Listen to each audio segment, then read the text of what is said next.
Growing up, my brother and I always shared a room. I didn't have my own room until I actually moved away to seminary. And our room was pretty consistently untidy, would be a polite way of saying it, pretty messy. And I would always blame my brother. It was always his stuff that had sort of crowded over into my side of the room. And he was the one responsible for making it a mess. When I moved away to seminary and was living on my own for the first time, I discovered that my brother was coming to the seminary and messing up my room there too. I still, it's just a struggle for me to be tidy in some ways. My desk is always kind of mounted over the latest projects. My car always has empty water bottles and pop cans. And so living with Father Don, he's the opposite. His pile of things to be recycled is more neat than my to-do list and my tasks on my desk. Perhaps you have a similar experience where we talk about gifts, we hear this reflection on the gifts that we've received, and it can be very quick and kind of the first movement towards jealousy, towards noticing the gifts that others have that I don't have, and a sense of wanting to be more like these other people.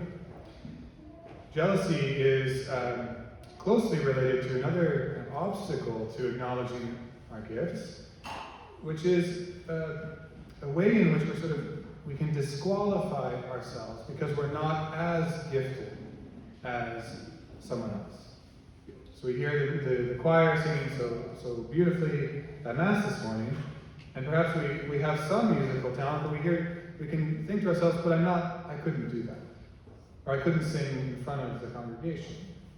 Or I'm not as organized as someone else, and so I can't step into a role of leadership or organization.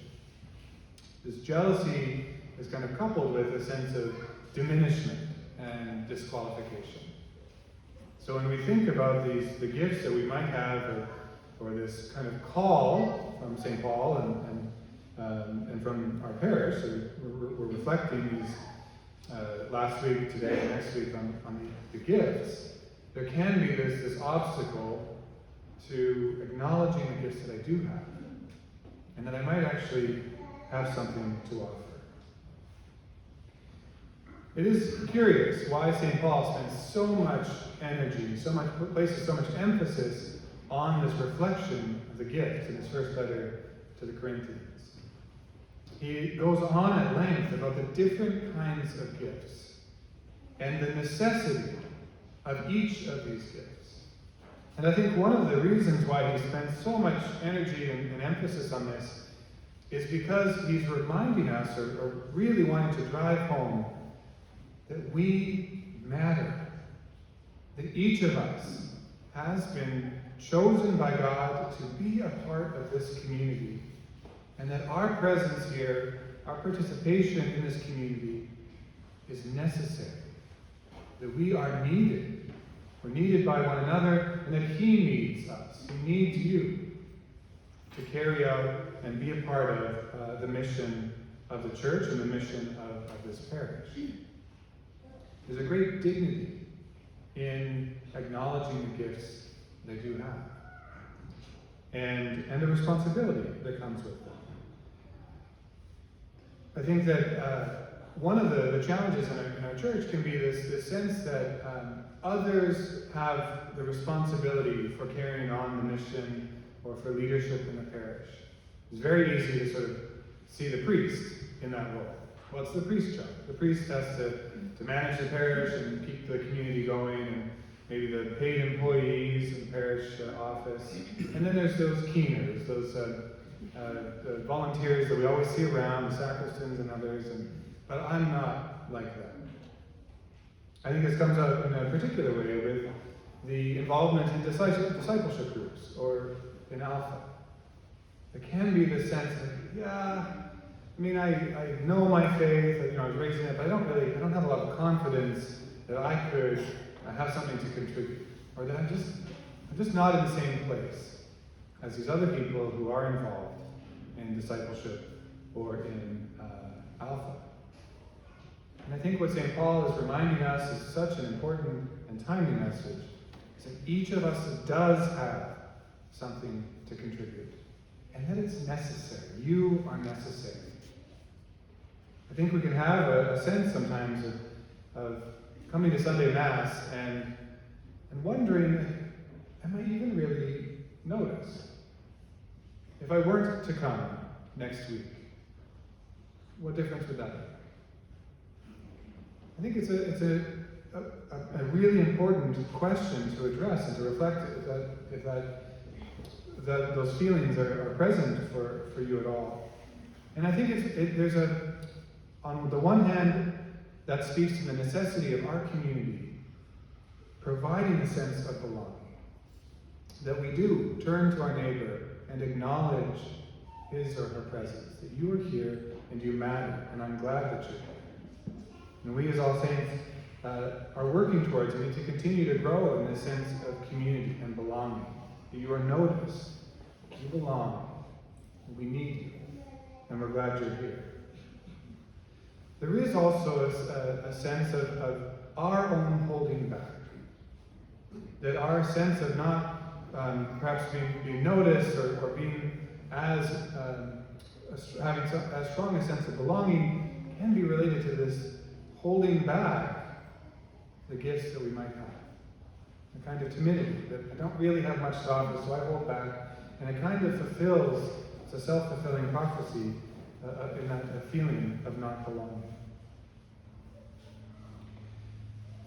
In my work at the seminary, as I've shared with you in the past, I am sort of a worrier, and I think a lot about my work and these things, and there can be a lot of challenges. And I wrestling with my role in the seminary and how I kind of relate to the monastic community and their way of providing seminary instruction, and the differences that I might bring, the gifts that I might have. And yet there's a challenge. I mean, it wasn't so long ago that I was a seminarian, and so what do I really have to offer? So I can tend to worry and ruminate and be anxious about that kind of work. This week I drove out there on Wednesday. It's kind of a rainy, dreary, overcast day, sort of matched how I was feeling that day. Got out to the seminary, was working with some of the guys and had some really wonderful interactions. I got out of my office after an appointment, and I noticed that there was still a dark cloud kind of hanging over the valley. If you've been to Westminster Abbey, you're familiar. It's kind of up on a hill overlooking the eastern Fraser Valley towards Chilliwack. It's a commanding view of the valley below, and it was clear. It was the overcast kind of dark clouds. And then the sun had, as it was setting, kind of broken through. And so the sun was shining on Sumas Mountain and Chiam out near Chilliwack. And it was just such a moment of God's presence. For me, I mean, I just feel better on a sunny day, but there is a sense of God kind of smiling whenever I see the sun come out. And that moment kind of broke through the anxieties and worries that I was holding on to. And it was an invitation to gratitude. Being thankful for what I do have.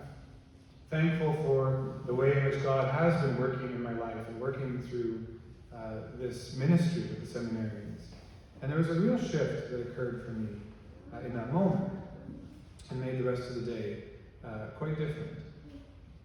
This disposition of gratitude is fundamental to our life as Christians, to mental health, to feeling good, feeling better.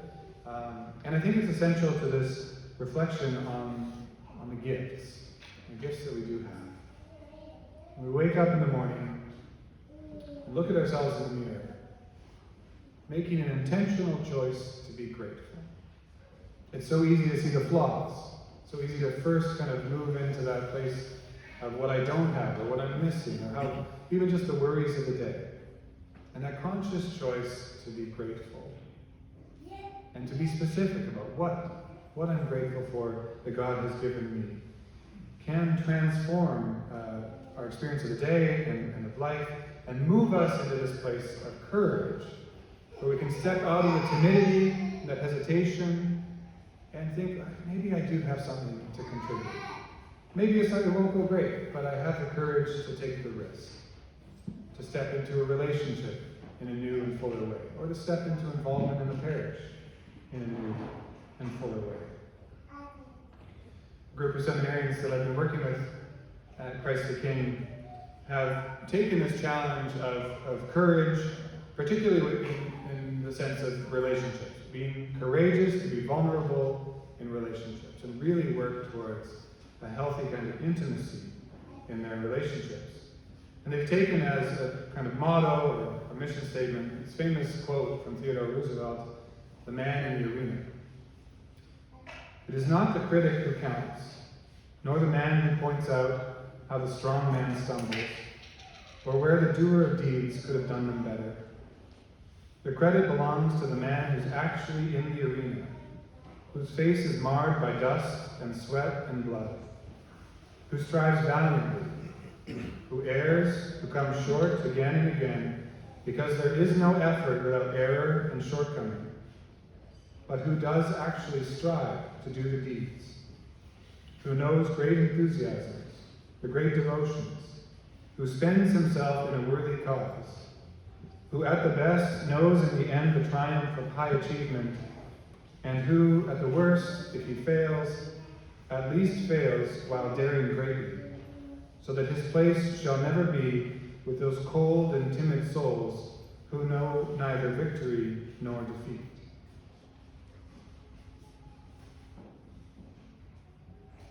St. Paul is inviting us, challenging us to step into the arena, to have the courage to take that next step, to push against the lies of jealousy or timidity or disqualification, and to choose to be generous, to be grateful for that which we have received, and be generous in our relationships and in our connection with All Saints Parish.